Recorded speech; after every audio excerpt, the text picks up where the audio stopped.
everyone. Welcome to the PestFacts Southeastern webinar. My name is Lizzy Lowe and I'm chairing the webinar for today. A couple of brief housekeeping things to start off with. We will be recording this webinar for YouTube, so you can watch this later or send it on to your colleagues. Just be aware of that. We'd ask you to submit all of your questions by the Q&A box, and we will have time for questions at the end. And we will have a couple of links that we would like to share with you. We're going to be putting them into the chat function, so keep an eye on that as well. Now, for our webinar today, this is hosted by the PestFacts Southeastern project, and you are probably all aware of this if you're joining this webinar, but if you're not, the aim of this project is that we keep growers and advisors informed about invertebrate pests and beneficials in broadacre crops and pastures during the winter cropping season in Victoria and southern New South Wales. And this is a GRDC investment, and we have some wonderful partners in DPIRD, SARDI, QDAF, and New South Wales DPI. And today we are Cesar Australia, and we are presenting from Melbourne. So we have three speakers today, all from Cesar Australia. We'll start off with Dr. Robert McDougall, who'll be talking about the beneficial toxicity table. Then we'll have a follow-up from Marielle Babineau, who's going to be talking about the Turnip's yellows virus surveillance program that we have. And I'll give a quick summary of some of our insecticide research, insecticide resistance research at the end. So I'll hand straight over to Rob now.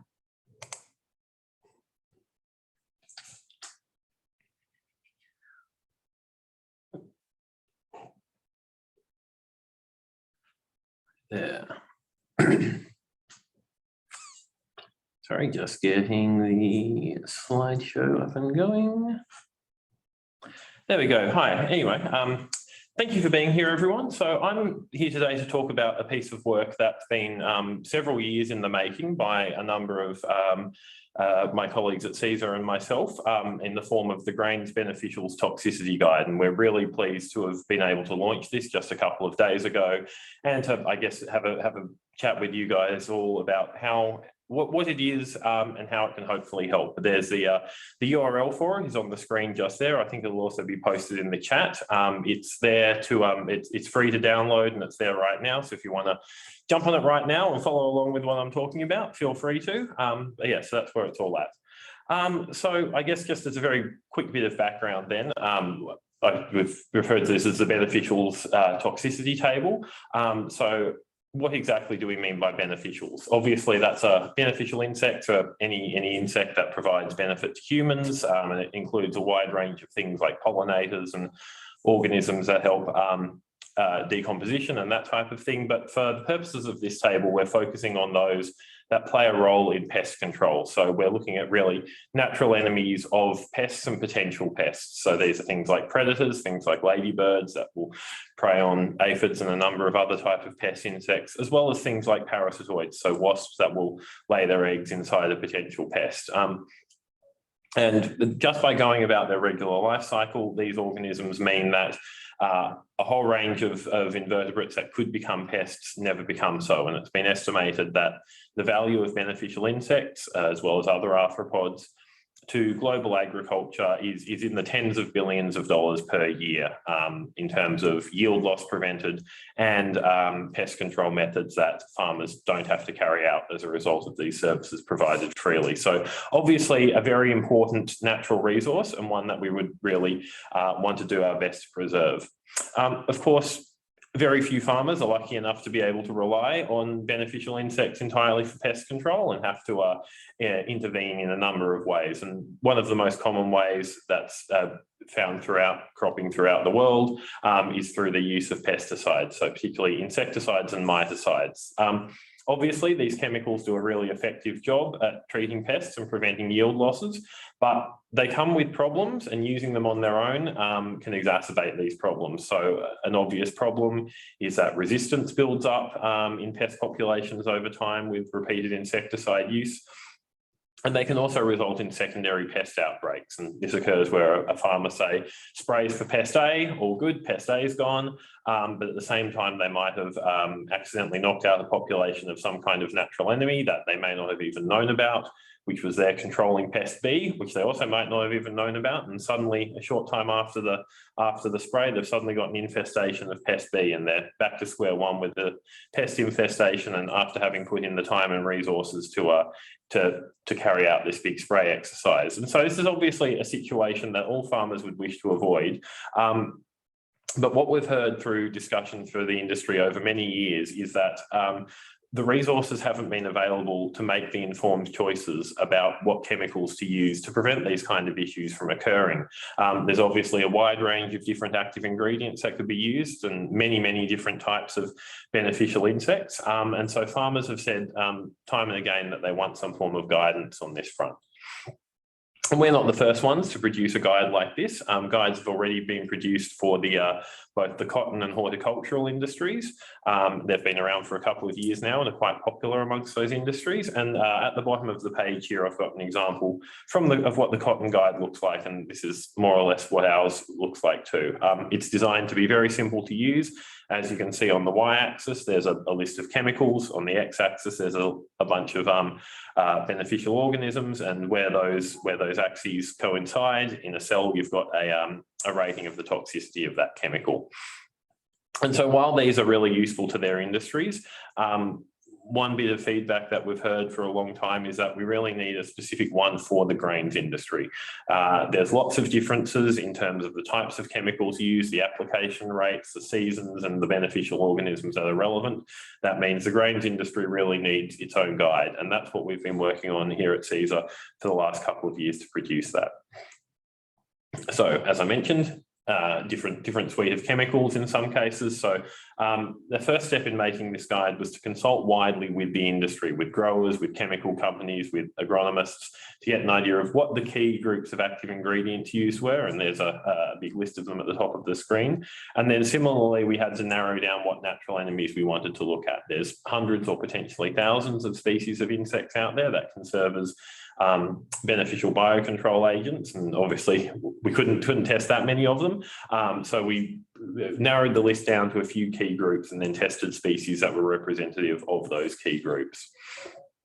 Our first step was to see what data was already out there. Obviously, we didn't want to reinvent the wheel if there was already useful data out there that was relevant to the kinds of chemicals and rates used in Australian grains industries, and we were able to compile a bit of that. So that was useful, a way to start, but then there were plenty of gaps left. And so we went about filling them based on protocols developed by the International Organization for Biological Control. We use this device that you can see on screen, which is called a potter tower, which allows us to apply a precise amount of a chemical to a certain area. And so in our case, the area was a petri dish, and we applied chemical solutions to that petri dish at a rate per square centimetre that was equivalent to the rate per hectare that a farmer would apply these in a field. And we tested these at the maximum registered field rate, as well as a few other rates to get some comparisons for. Once we sprayed our chemicals, we let them dry for an hour or so, then added individuals of the relevant arthropod species in there and observed their mortality over the following days. So our research, lab trials that found that recorded acute mortality of these key organisms. So this is what we ultimately came up with. Now, I said this is a couple of years of work, and some people might go, oh, this is just a bunch of coloured squares, which yes, it is just a bunch of coloured squares, and it is quite simple, we hope, and that's by design. But yeah, there's a lot of work underpins this. A lot of basically tens of thousands of individual insects have been through the potter tower. Many person weeks of time have gone into this, testing and retesting various organisms to come up with this table. And as with the cotton table I showed you earlier, we've got a list of chemicals on the left. We've got a list of beneficial organisms along the top, and where those meet, we have a rating of a toxicity rating. And our ratings here are based on the International Organization for Biological Control rating for laboratory trials. So a low rating is less than 30% mortality, medium being 30 to 79, high being 80 to 99, and very high being basically total kill. So something that you'd expect to kind of wipe out every individual in a population. So this is what the table looks like. So how do we suggest going about using it? Well, there's a number of different ways. And in the most basic case, we've organised this table so that it is in toxicity order from least toxic at the top to most toxic at the bottom. And you can kind of see in the shading there, this is overall toxicity when we average the toxicity to all the organisms that we tested it on. And so in the most basic case where a farmer, as many farmers unfortunately doesn't have the resources to carry out extensive monitoring or the like, and in areas where there isn't much local knowledge about the beneficial species tested, the most basic way to use this table is simply to work out what go from the top down and find the chemical from the top down the first chemical that's effective at treating your pest. So, for example, if you wanted to treat aphids, go from the top of the table, look down, and you see the first one you encounter that treats aphid is flamiconid. So, in such a case, we're recommending that would be your first choice of chemical to use. And then, obviously, if you need to alternate to avoid resistance and build up and that type of thing, then just keep progressing down the table in that order.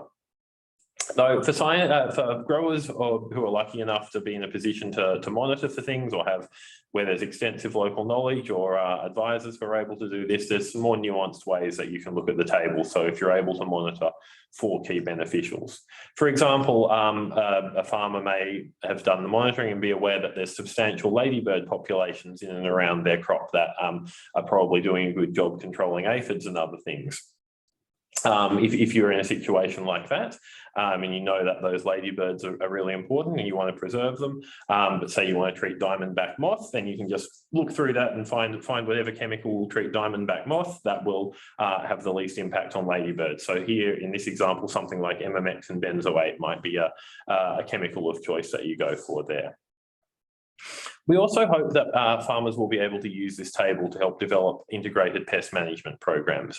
Integrated pest management is just the idea of using multiple different control techniques to control pests. So not relying entirely on chemicals and so avoiding the various issues that we spoke about at the front. And the diagram I've got on the screen is just the conceptual IPM pyramid. The idea being you start off with the bottom of the pyramid, use those methods first and work your way further up. And all farmers are basically doing this anyway, even if not consciously following a diagram like this. All farmers are using cultural control, so using resistant cultivars where they can. Physical and mechanical control can just be things like basic farm hygiene, so stopping potentially infested plant material from entering and that type of thing. But it's when biological and chemical control, I guess the two top tiers of the pyramid, come into play that things can be more complicated, because obviously, as we've just been discussing, chemicals can kill a lot of things, potentially the organisms you want to carry out biological control. So this is where we hope the table will come in handy here. So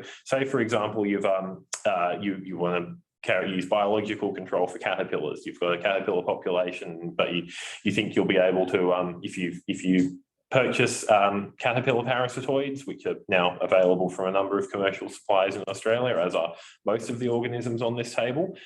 You think if you purchase them and release them in your field, you might be able to establish a population that will give you long-term control. That's a great way to deal with your caterpillars, but you also have a mite problem. Well, in this case, you can just look at where things coincide on that table and find something that works for mites that has limited impact on your parasitoids. And in an example like this, you maybe want to go for abamectin, something that has limited impact on your caterpillar parasitoids while effectively controlling your mites. So that's where the table is at. There's a few steps left to go in it. Obviously, as you saw, there are a couple of blank spaces there still. Those are primarily in hoverflies and spiders, which are 2 important biological control agents throughout Australia, but they're ones that we can't get from commercial suppliers. So we're having to catch them from the field and breed them in our lab. So progress is a little bit slower on that, but we're hoping that future versions of the table will be updated to give information on these 2 important groups of beneficials as well. Also, this table just looks at acute mortality, so looking at whether an organism dies or not in the few days after it's been sprayed. Of course, the number of chemicals can impact on on organisms in ways beyond simply immediately killing them. So, for example, we could have a sublethal effect, something like it could say reduce fecundity of an organism or have impacts on the next generation. So going forward, we're going to start investigating that as well. And we're also going to look at seed treatments. This has just been foliar sprays thus far, but future versions of the table will focus as well on the effect of chemicals applied as a seed treatment. Overall, we're hoping that this will allow pest management in grain crops to be more sustainable on both an environmental and an economic level. Obviously, by using more selective chemicals or strategic selection of chemicals to avoid harm to beneficials, you're helping improve biodiversity in your cropping system and leaving naturally occurring organisms alive. But also there can be economic benefits to it as well. While many selective chemicals are at the moment, unfortunately, more expensive than the broad spectrum ones, if you can carry out, say, a smaller amount of spraying with these chemicals and thus leave biological control agents present to carry out some of your pest control actions, you could potentially end up saving money in reduced applications and reduced timing of pest control actions and such. And so we'd ask you to please take a look at this table, have a look at it and share it widely if you can. And I'll wrap up by thanking our investment partners, the University of Melbourne, the Greens Research Development Council, Corporation, sorry. There's the link at the top, but I think it's in the chat anyway. There's my email address, happy to take questions as well, but there'll also be time for questions later in this webinar. But yeah, feel free to flick me an email if you want to ask something, but don't get to do so today. Anyway, thank you very much for your time. Thanks very much, Rob. And if you do have a question, please put it in the Q&A section down the bottom of the webinar, and we'll get to it at the end of the presentation. I'll now hand over to Marielle. Start sharing your screen.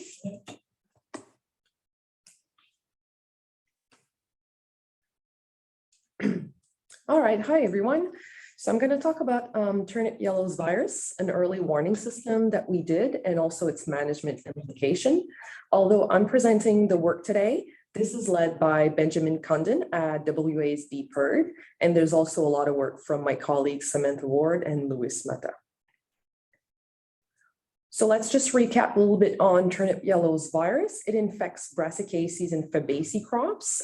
It's previously known as beet western yellows virus, for those of you who haven't encountered that name before. As you can see from the picture on the right, the symptoms include stunting, so the plants will be smaller, but mainly what we see are leaf purpling and yellowing. The changing of color is going to start on the leaf margin and then works its way inwards. And then once the leaf is really totally infected, it'll start curling inwards as well. So there's some classic symptoms you can see. Turnip yellows infestation can cause between 10 to 50% yield loss, and there's no cure available, which means that prevention is really the only control method that we have. How does turnip yellow get into crop? It's really due to aphids. So aphids can carry the virus from plant to plant, and that's how multiple plants get infested.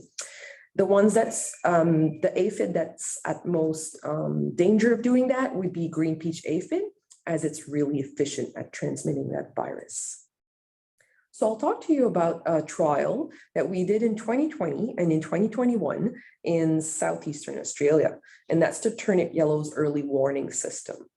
What we wanted to do was really to see if we could prevent virus infection in the crops by detecting the aphids that carry the virus really early in the season. So what we did is find different canola paddocks throughout the canola growing region in Southeast Australia. So we had 13 sites in 2020 and 16 in 2021. Once we have these sites, how it works, you can first see a yellow sticky trap up there. So what we did is put 3 yellow sticky traps on the fence. So you have on one side what will be a canola paddock. So we put it before canola is sown. And on the other side would be a green bridge. And that was really variable. Essentially, it was anything with greenery where there could be aphid, maybe not, who knows? It was just to see if that was a risk. Every 2 weeks, those traps were taken out and sent to the lab, and then those traps were replaced. So new traps go in. So every 2 weeks, we have a rotation. These traps, once they get to the lab, the aphids are taken out of each trap, divided by side. As you can see, when you flip a trap, you have one side on the paddock side and one side on the Greensbridge side. So we did everything by side. All the aphids taken out from each side of the traps are tested using a highly sensitive method called LAMP. And then we could return a result to the agronomist or to the grower saying if they had turnip yellows in the aphids on those traps every 2 weeks. So what we found here, I'm showing you the results from 2021. The results from 2020 are show the same trend. However, they're not as interesting because the levels of aphids and incidentally the level of turnip yellows were much lower. As you will all remember, 2020 was a very dry year.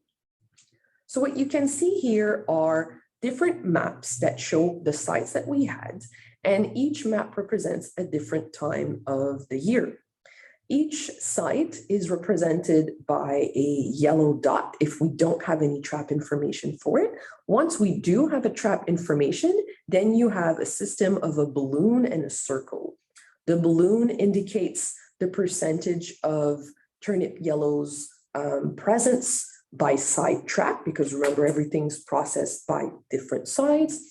And then you have the circle, which indicates the number of aphid that was on that side. So essentially that was to have an idea if we were talking about one aphid having really high or being carrying turnip yellows, or if we were finding aphids on both sides that had turnip yellows, and what kind of density we had.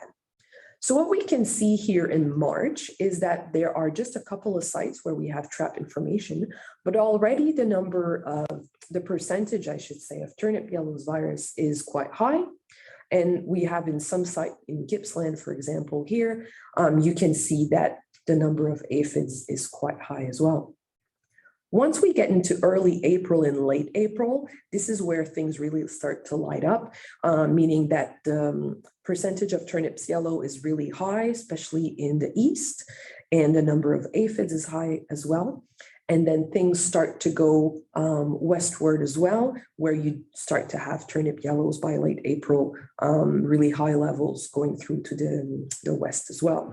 By May, we're still getting some turnip yellows in some trap sides, but the aphid numbers that we're seeing are much lower.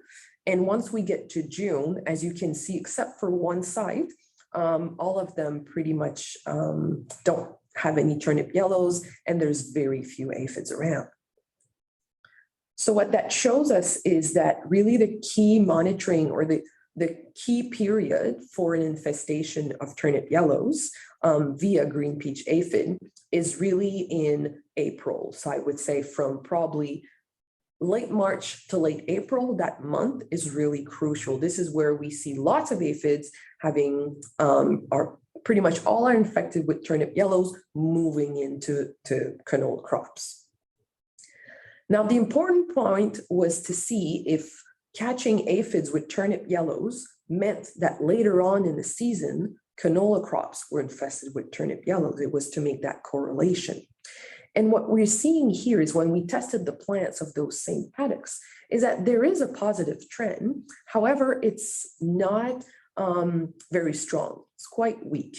And you can see some interesting outliers. For example, you can see sites, so each point is a site, that we have some sites where we almost didn't find any turnip yellows, but when we look at the crop, there's over 50% of the plants have an infestation. And we also have the reverse, where we have sites where we kept finding quite high level of turnip yellows infestation in the aphids, and then you would assume that you would have a high infestation in the crops, but that's not the case. We get less than 10% infestation. So what that tells us is that there's other factors at play. So we tried to explore some of those. So I'm going to show just a subset here.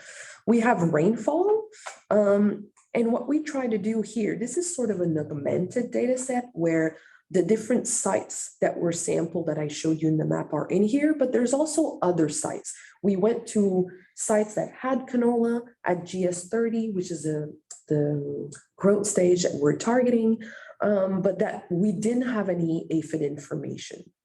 And what we're seeing is not generally strong trend with annual rainfall. You can see that when we divide rainfall by different categorical systems, they're all pretty much in low and there's not much going on. Looking at canola variety, here that's interesting. It seems to show that, for example, Phoenix and Hyola variety are quite susceptible to turnips yellow, and have the plants in those paddocks that had that variety had really high levels of turnip yellows. However, this needs to be replicated. Sometimes we only had one site for Phoenix, so we definitely need to have more sites to be able to say something, but that's just an interesting indication. And then the third one I'll be showing is sowing date. So here we do see something that indeed, if you sow later, or canola that was sown later, had significantly lower levels of turnip yellows. And that's something that confirms what we already knew. However, I know there's other constraint. This is not something that every grower agronomist can delay sowing until May, for example. So now that we knew that, look, there is a critical period where it seems aphids are coming from close by and are transmitting turnip yellows to crop, maybe not in all the site, that it's an automatic translation of aphids to plant, but definitely in most of them. We wanted to see what was in those green bridge and if there are weed hosts of both GPA, so green peach aphid and turnip yellows, that we should really be mindful of because they would be great hosts, and we have to eliminate those before we move on to other plants that maybe are not that interesting if you wanted to control turnip yellows. So what we did, again, we went back to those sites and sampled the green bridge, so on the other side of the fence, and see what plants were there, and sampled the plants and tested them for turnip yellows. The goal was to see where is turnip yellows in those weeds most often on that other side of the fence. And we added some sites as well that we knew had canola. We made sure we had about 10 plants at each site that we did that. And that's something that will be ongoing, that we'll be doing twice a year to have an idea of the pattern of where that virus is moving, and aphids as well. We tested plants, as I mentioned, but we also tested aphids when we found green peach aphid on the plants. We focused on some key plants that you can see here, such as brassicas, capeweed, dogweed, sow thistle, that we knew from the literature could be host of both GPA and turnip yellows. Now here, I'm showing you weedy plant coverage. And I guess that was a reassuring graph showing us that most of the site that we sampled had a good coverage of asteraceae and brassicaceae, which are key turnip yellows and green peach aphid hosts. That was done using a visual assessment. It was just to give us an idea of what was there, what's the main coverage. If we look specifically at turnips yellows levels that you have on the y-axis by weed species, you can see that the species that tend to have higher levels compared to other are mainly brassicaceae, which is again not surprising. So it would mean that really the most the weed that you would really want to control to make sure to reduce any reservoir of GPA in turnip yellows would be volunteer canola, shepherd's purse, wild mustard, wild radish, and you have canola, which is the actual crop here, just to show you what was on the other side of that fence as a comparison. And then we also wanted to know if the weeds that we found that had aphids or didn't have aphid, how that correlated to them having turnip yellows. The hypothesis, of course, was that if you have lots of aphids on the plant, you have more chance that you'll have that plant infected with turnip yellows. Here you can see it's divided by state. We have Victoria in orange and WA in purple. And you have different abundance of GPA. So you have at the bottom absent, then 1 to 9, then +10. We can see that for Victoria, there's not really a trend. There's lots of variability, especially for the +10 aphid category. And we really can't say anything. Everything's pretty, has a low level of turnip yellows. However, in WA, which has a bit more replication in sites, we can see a trend definitely where having a greater number of GPA on a plant correlates with having a greater concentration of turnip yellows. So there'll be more sampling for Victoria to see if that's the case here as well. So how does that all translate into management and what we can do in terms of turnip yellows and GPA this season? First of all, I guess what we wanted to highlight is that we think there's a really high risk this year for turnip yellows outbreak. And that's based on the fact that there's just an extensive green bridge everywhere. As I've just shown you, the green bridge we saw really were a gateway for having aphids earlier on carrying turnip yellows that can transmit to crop. And we know that specific weeds, brassicaceae, I've just shown you, which are really abundant in those areas on the other side of potential canola paddocks, can carry turnip yellows really well. So the climatic conditions this year are really similar to a 2014 outbreak. As you can see, it's really wet. You've noticed we've had reports of high numbers of aphid already. And if the mild temperatures continue in the coming weeks, if we don't start to get frosty nights, then it means that aphids can just continue to reproduce at really high levels. And also that this is a time of year when they normally migrate. So they will form alates and they'll start flying around. And I guess 2021 was, I would say, a below average year maybe for rainfall compared to this year. And we had really high levels early on in late March and late April. So that's a bit worrying of what will happen this year. So the 6 recommendations that I would put forward for this year, a couple were a bit too late to do anything about it, but it's good to know. Definitely reduce the green bridge and really focus on those weed species that I showed were potential reservoir for turnip yellow and GPA. And you want to do that, I would say, minimum of 10 days before sowing. You might also want to consider a turnips yellows resistant canola variety. At the moment, that's a very limited option. There's only Stingray, but there's more in the works. About sowing, we recommend that you would sow on the usual dates to avoid early aphid migration. So actually, what I'm trying to say here is you don't want to sow earlier.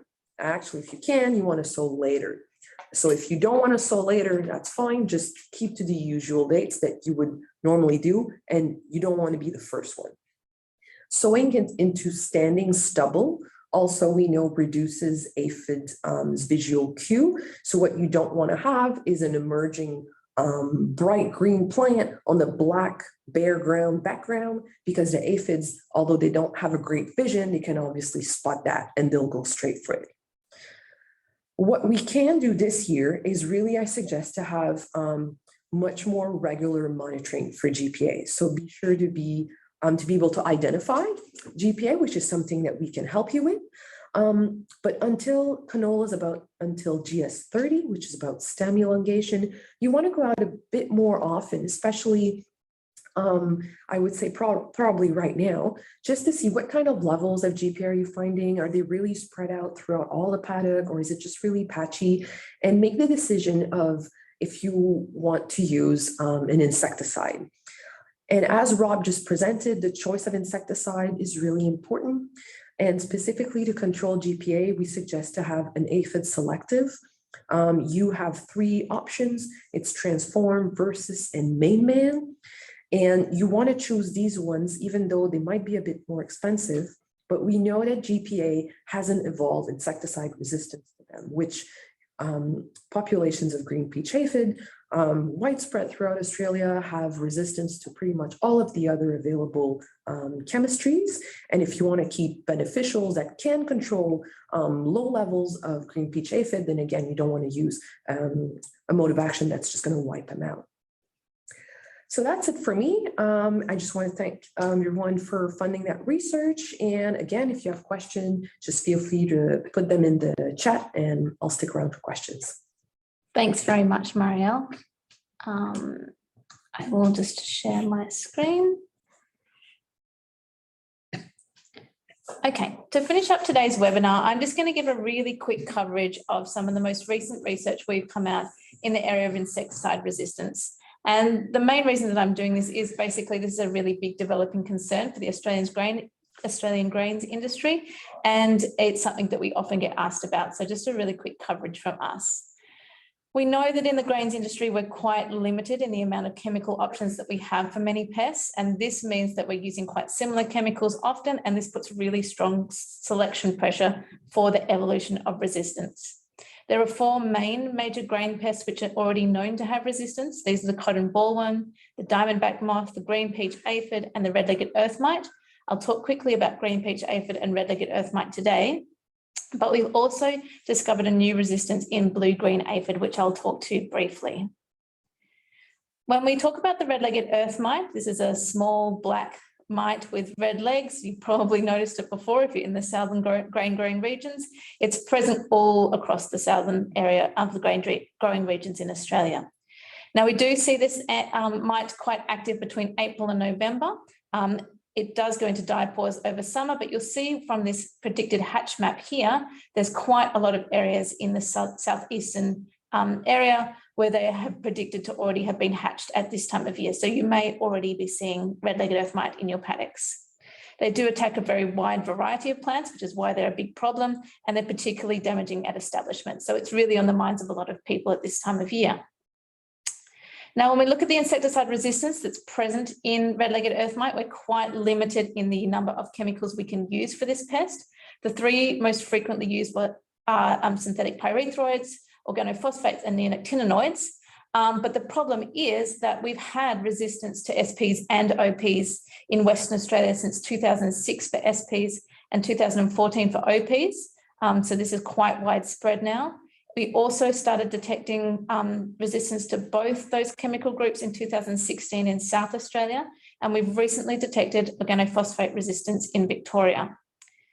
So if we have a look at the most recent update of the resistance mapping that we have, we now see widespread resistance of synthetic pyrethroids and of organophosphates in Western Australia, and resistance to both OPs and SPs across the southern part of South Australia. And we now have 2 sites of organophosphate resistance in Victoria.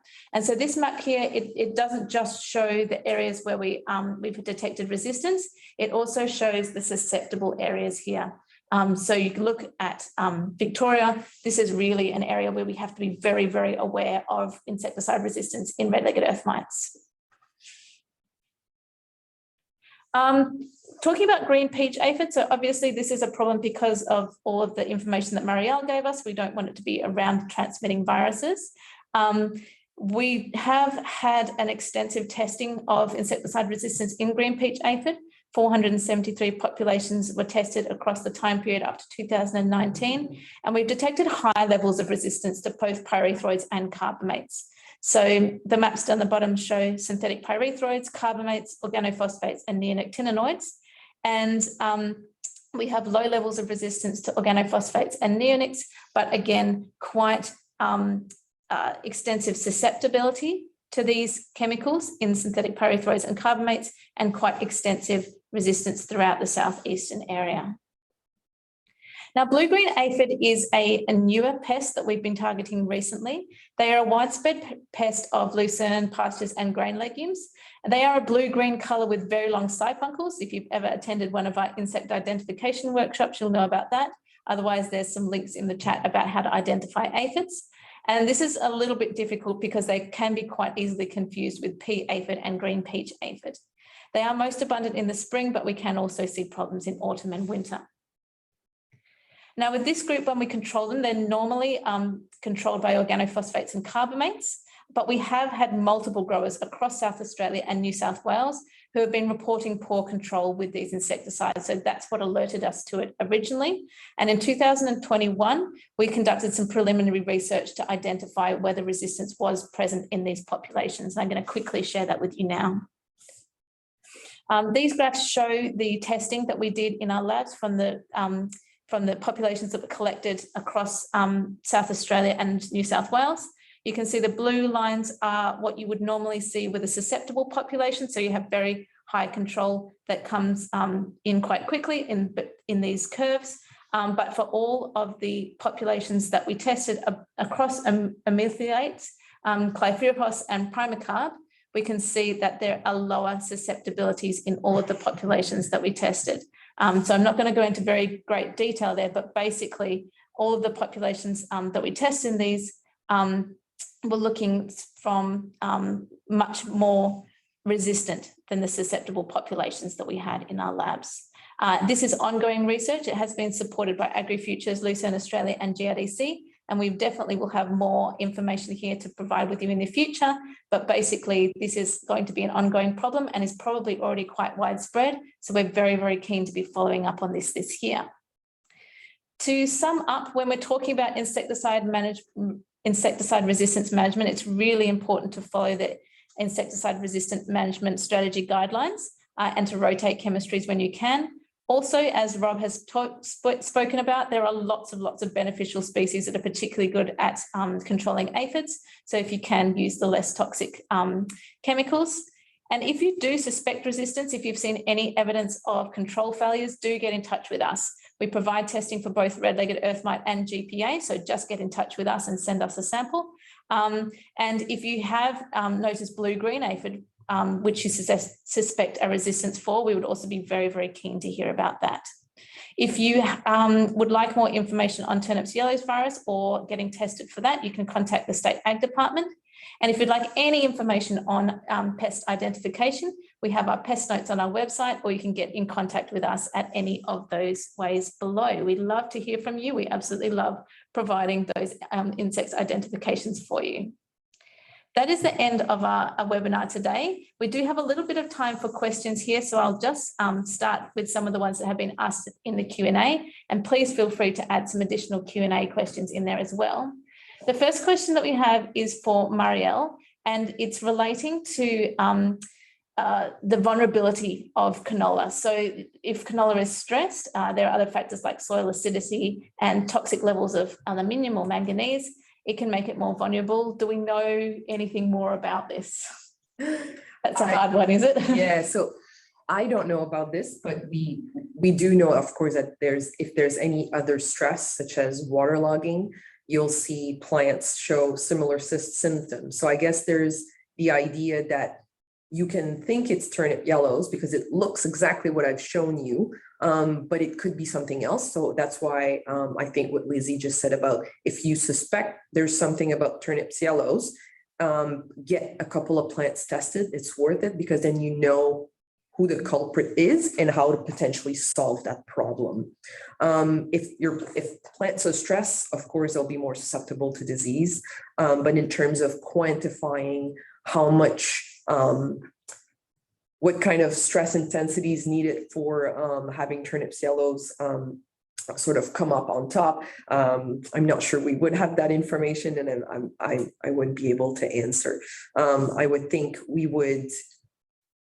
The stress also has to happen at a specific growth stage. So as I said, we stopped everything at GS30. That's because we know if plants get the infection of the virus after GS30, there's normally big enough, strong enough, and healthy enough that they can fight it off, and you're not going to get yield loss. Whereas if they do get the infection really earlier in, when they're much smaller and more vulnerable, that's where you get really significant yield losses. Thanks, Marielle. I've got a quick one for Rob here too. You talked about possibly being able to test some of these things out in the field with these beneficials and look at how they respond in a more natural environment. Do you have an idea of how different these might be to the tests that you've already done in the lab? Yeah, so we're not sure, but ideally we use lab trials because this is kind of worst case scenario for the insect. They're in a little petri dish exposed to a chemical and can't kind of hide under leaves or do any of the things that they might do in a natural environment. So what that should mean is that anything that showed a low impact on this table in the lab trials should be relatively low in the field. But for things that showed higher impacts, it's possible that they may be lower in the field. But yeah, I guess the table's a bit conservative in that way. We don't want to say something's safe when it's not. We're going to go the other way. We're kind of saying maybe something is not safe when it is safer. So yeah, probably things will be a bit bit better and a bit less mortality in the field is what we'd probably expect. Thanks, Rob. That's good news. There's another one for you here. They just made the comment that when you have GPA present in a crop, especially in canola, you often also have red-legged earth mite. Off the top of your head, are there any insecticides that we could be using for both GPA and red-legged earth mite? Oh, no, I can't think of one, but that might be where you want to combine biological and, plenty of things that prey on aphids, and I reckon you can find a selective miticide that won't harm something like ladybirds or hoverflies or something. Have a look at the table. I'm sure you can work it out. Yeah, awesome. Thanks. Just another one for Marielle here. Do we have any of these turnips yellows virus early warning systems being trialled in this year, in 2022? Yeah, so the trial is going ahead in WA. For Victoria, we're doing it as well. The sites have been selected. So we have another 26 sites throughout southeastern Australia. The traps have been put in a little bit later, so maybe just around sowing. And we'll get an idea for those. I would say there's sort of a highlight sites, so sites in different regions that we have an idea of what's going on. So we'll have compiled result at the end of 2022 for that as well, for the 2 regions. Okay, fantastic. Now, one final question for Rob. Somebody's just asked whether the work that you did with the table would apply to other systems. So obviously this is for grain specifically, and we've made it different for the ones that are coming out in cotton, but could this be used in something like pastures as well? Yeah, look, if the chemicals and the application rates that are being used in pastures are the same, you should be able to get a reasonable connection between the two. Yeah, we did observe quite a few differences between our data and the cotton data, so I'd be cautious about things that have different application rates or different chemicals entirely, but where those match up, you can probably get some guidance from our table. Yeah. Okay, fantastic. That's the end of our webinar for today. We have recorded it and it will be available online, and we will send out a link through our PestFacts email subscription. So hopefully you're signed up for that as well. Thank you very much for joining us today, and we will see you again next time.